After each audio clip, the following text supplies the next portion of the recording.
Excited to be here today, and I want to just welcome everyone here. Today, I'm going to talk about the 9 steps to conduct applied research in an educational setting.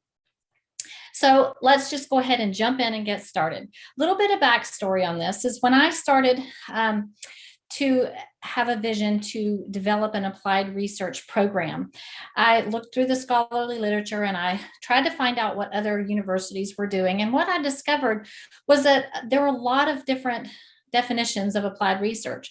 So to me, this presented an opportunity for me to define applied research in a way that was practical, so that improvements could be made in education. So for the purposes of this presentation, applied research is defined as a method in which the researcher, which is typically a doctoral candidate, seeks to improve education by offering practical solutions for a variety of problems, challenges, and shortcomings that are present in educational settings. So the purpose and design. The purpose of applied research, there are 2 of them. One is to solve a problem, and 2 is to improve a practice. The design, the research design for applied research is called multi-method. It's a multi-method approach, which means that the doctoral candidate will choose both qualitative and quantitative data collection and analysis strategies. So research is conducted for, applied research is conducted for several reasons. One is to further understand human behavior to improve educational outcomes. If we understand human behavior, we can make necessary adjustments to try to improve educational outcomes. The next is to further understand a problem to improve academic achievement and practices. And then the third is to further understand a problem to generate a solution and to benefit specific stakeholders at a specific site. So some applied research topics. Let's look at some of these. So problems to solve. Low test scores. Clearly, low test scores are a problem. These can be low SAT scores, low ACT scores. These can be cumulative scores. They can be end of unit test scores. Any low test scores, that's a problem that needs to be solved. Chronic absenteeism. If students are not in the class or they're not participating online, they're not learning. That is definitely a problem that needs to be solved. Teacher attrition. Low college enrollment. This could be from the perspective of a high school. So if there are seniors who are not enrolling in college, then that is something that we could try to solve. The other perspective is from the university. If the university is seeing that their college enrollment is low, then that is a problem that they could solve. Reading comprehension deficits. Now, this could be any subject deficit. It could be math, social studies, science. Any deficit is a problem that could be solved. A high number of discipline referrals. Clearly, if students are not behaving, they're not learning. So we need to try to solve that problem.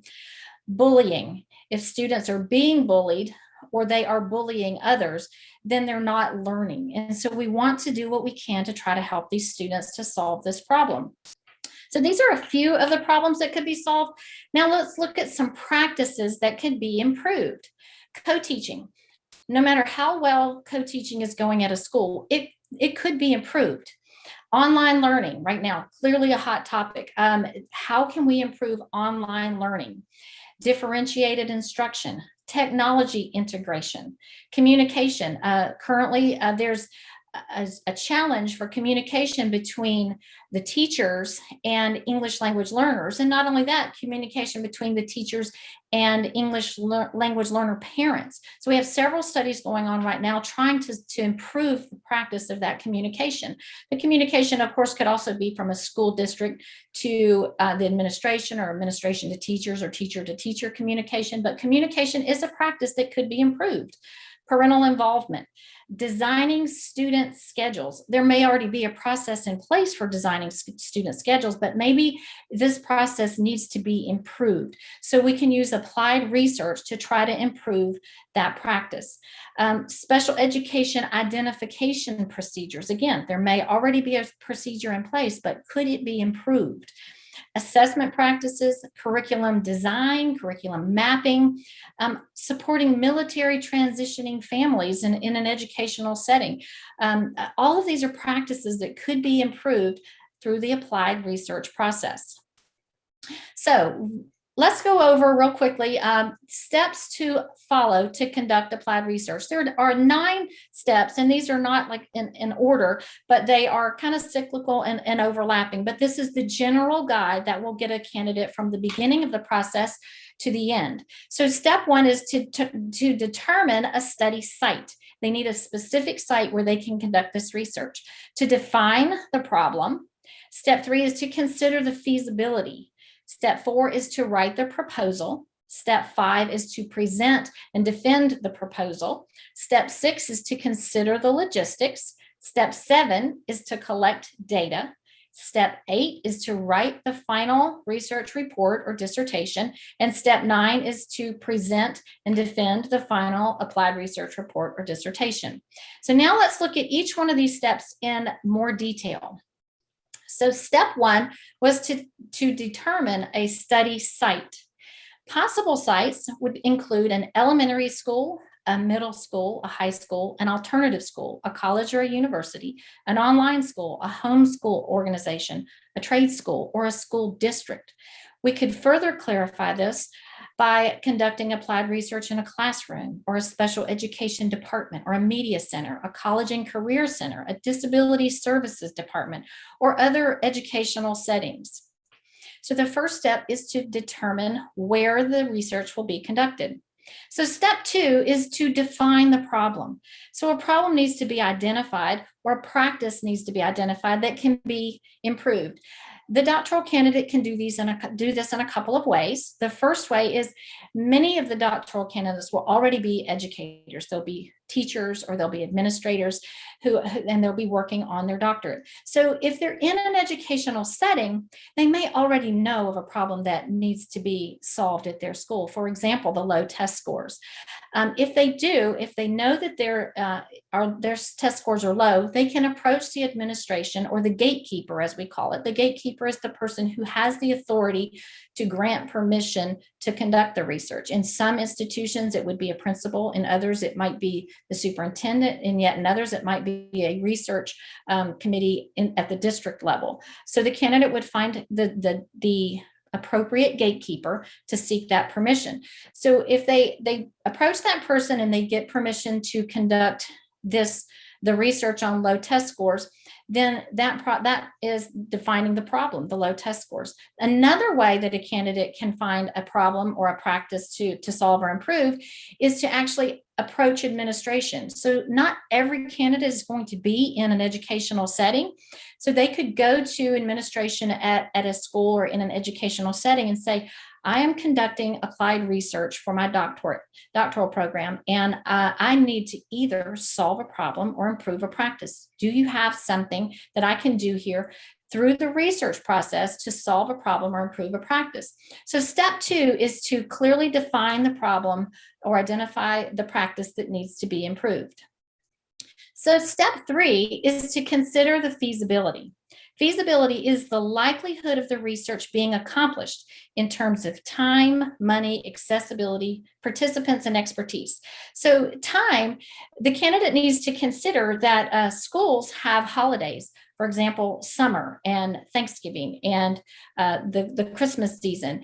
And if the candidate is conducting research and needs to collect interviews, for example, the summer is not a time where most participants are going to be available. So the time needs to be considered. Money. Sometimes research costs money. Sometimes there are incentives and that's a candidate's choice, but incentives cost money. Sometimes recording equipment or photocopying costs money. So just the cost of the research as far as the feasibility needs to be considered.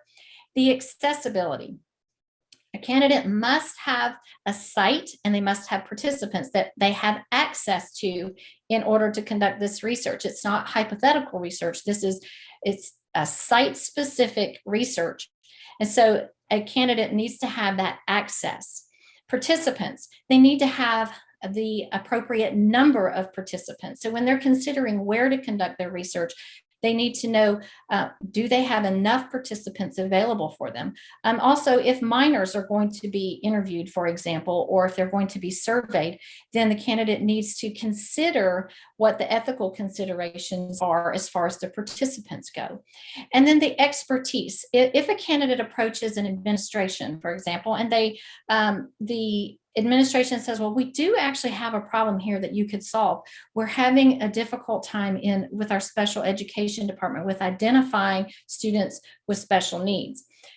If the candidate doesn't have any experience with special education, it would be very difficult for that candidate to conduct that research. So the candidate needs to consider their area of expertise when deciding whether or not the research study is feasible.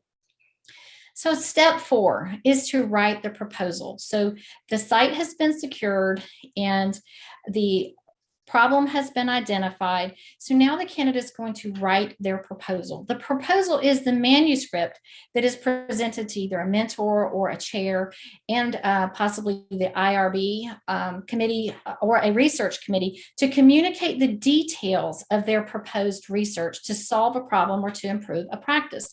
So let's look at the components of a proposal. The permission from the appropriate gatekeeper should be in the proposal. The ethical considerations, as we talked about with the participants, those need to be in the proposal. The organizational profile, so information such as the leadership structure or demographics, that information needs to be in there about the organizational profile.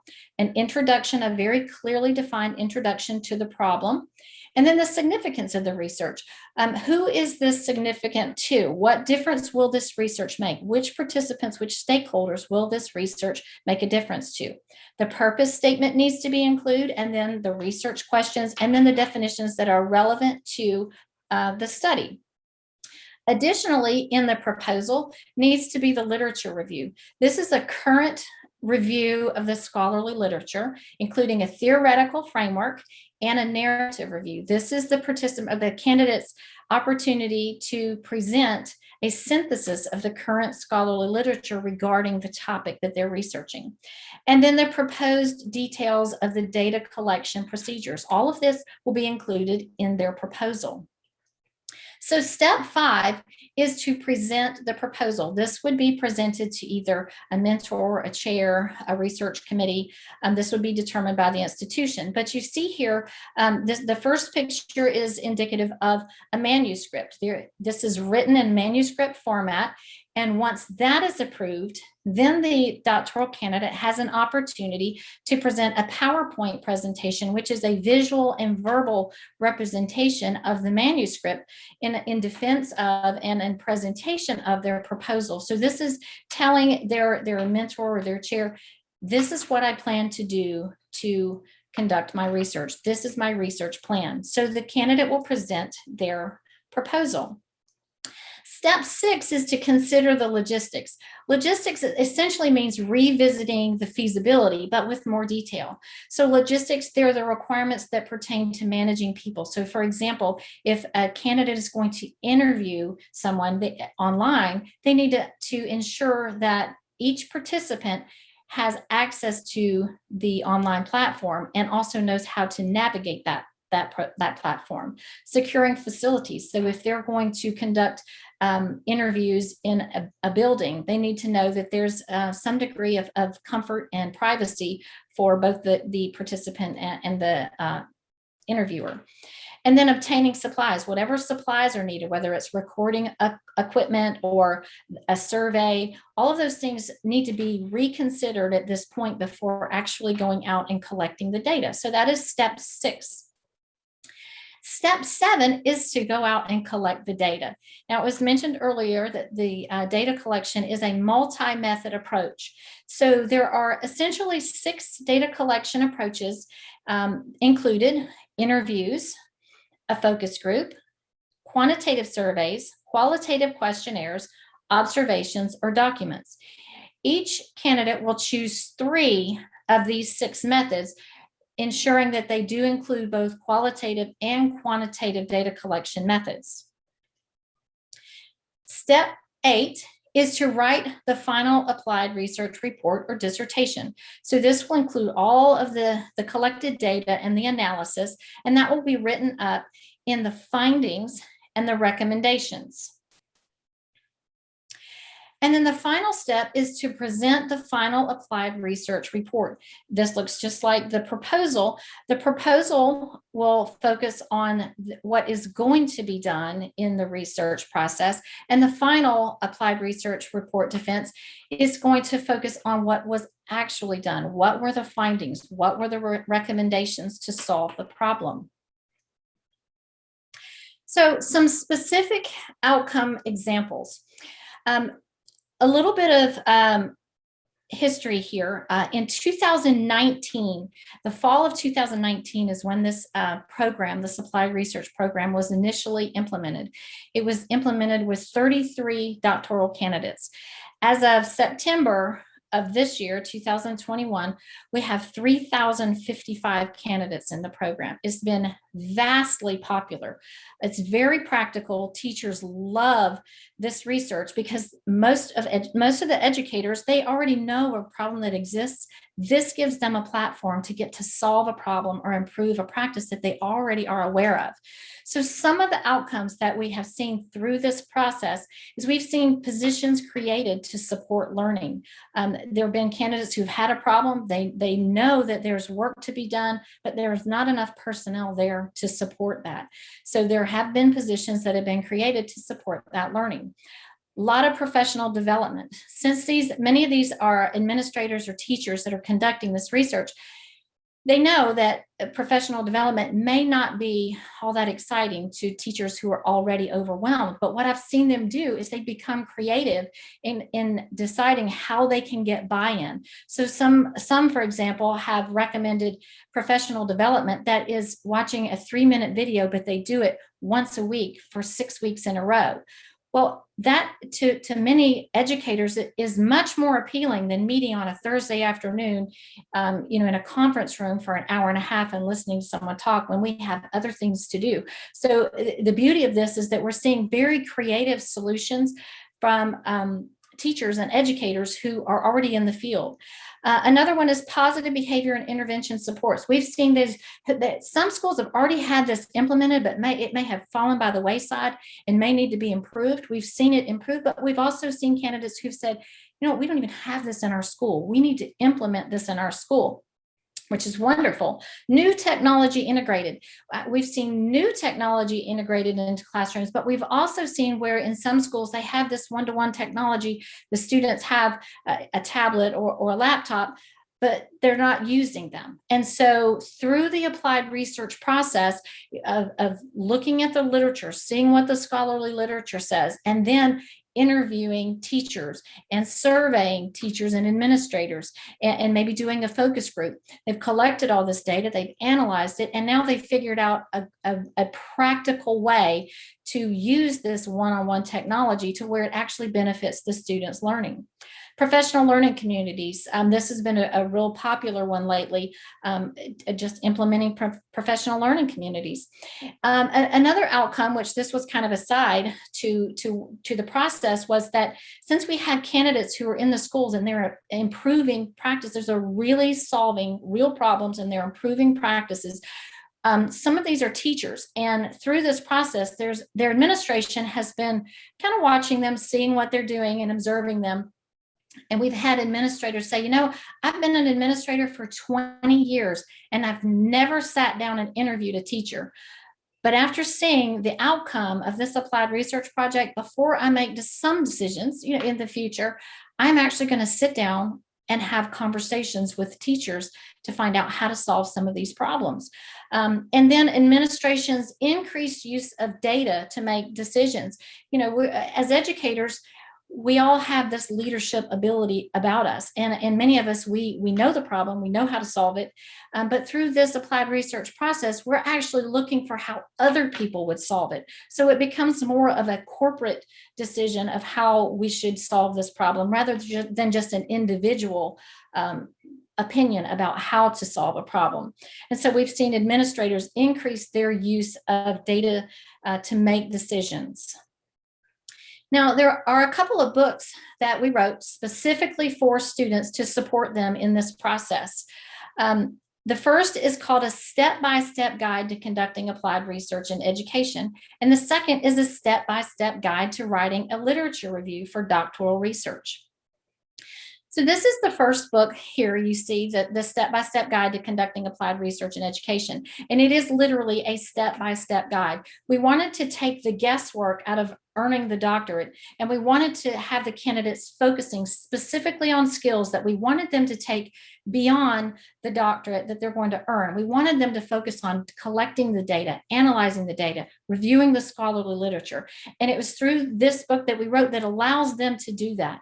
So you'll see here in the chapters, in the first chapter, we define what applied research in education is. And then from there, in chapter 2, how to write the front matter for an applied research report.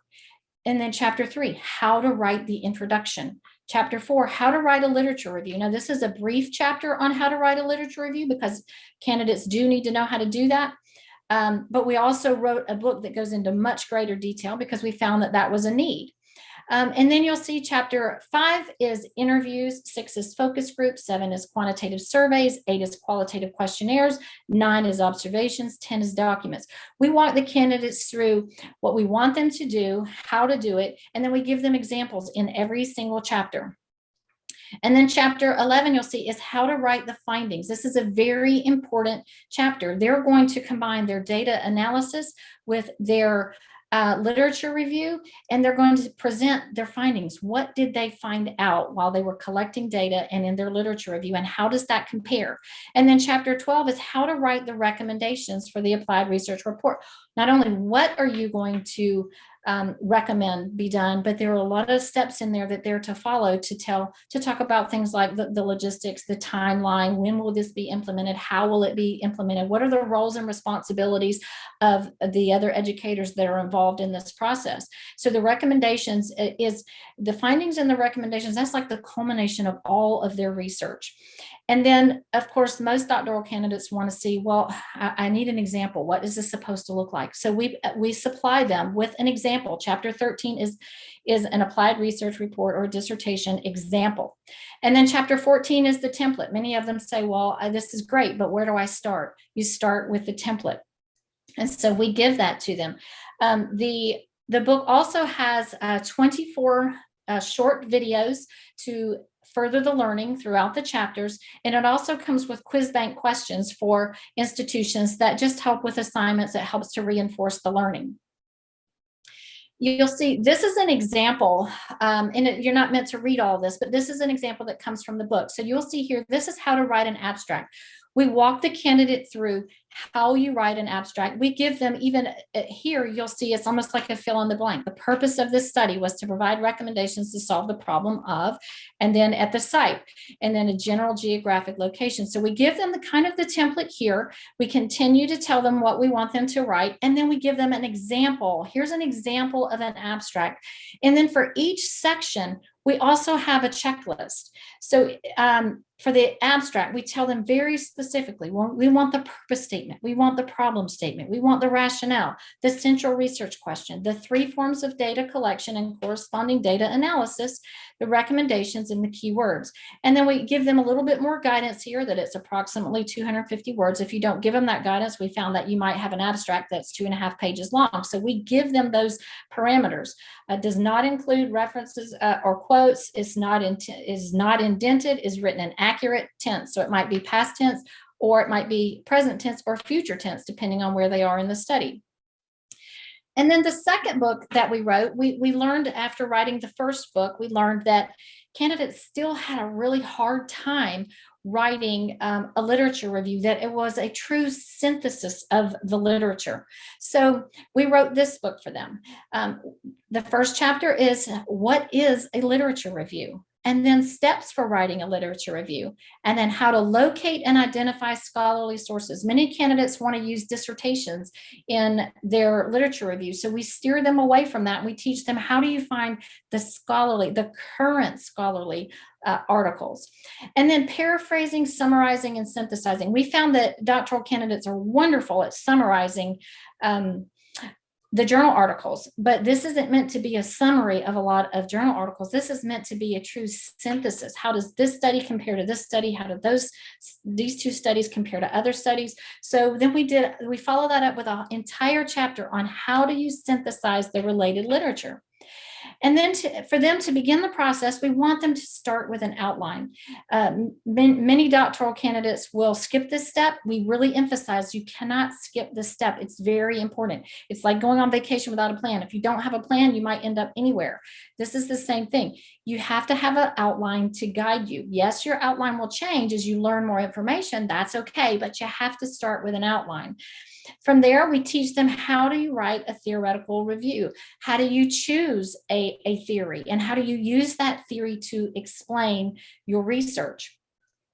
And then from there, you'll notice here chapters 8 and 9, 10 and 11, and 12 and 13, they go together. So the first one is how to write a related literature section to narrow a gap. Sometimes we say to fill a gap, but we rarely fill a gap in the literature. So we just say to narrow a gap. And this is typically your quantitative or your qualitative dissertations. These candidates are writing to narrow a gap. And then we give them an example outline and an example literature review to narrow a gap.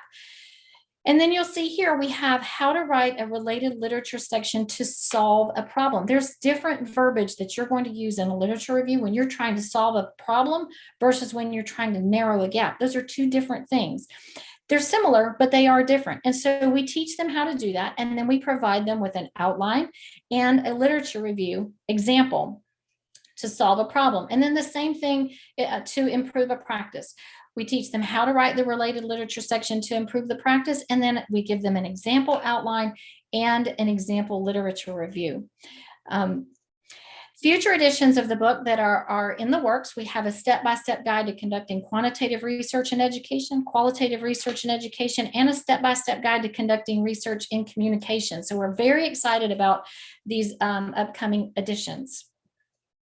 Now, I wanted to end the presentation by just giving you my information. This is my personal email and personal phone number. And if you have any questions, I'm more than happy to sit down and talk to you more about the applied research process. Thank you so much for attending today.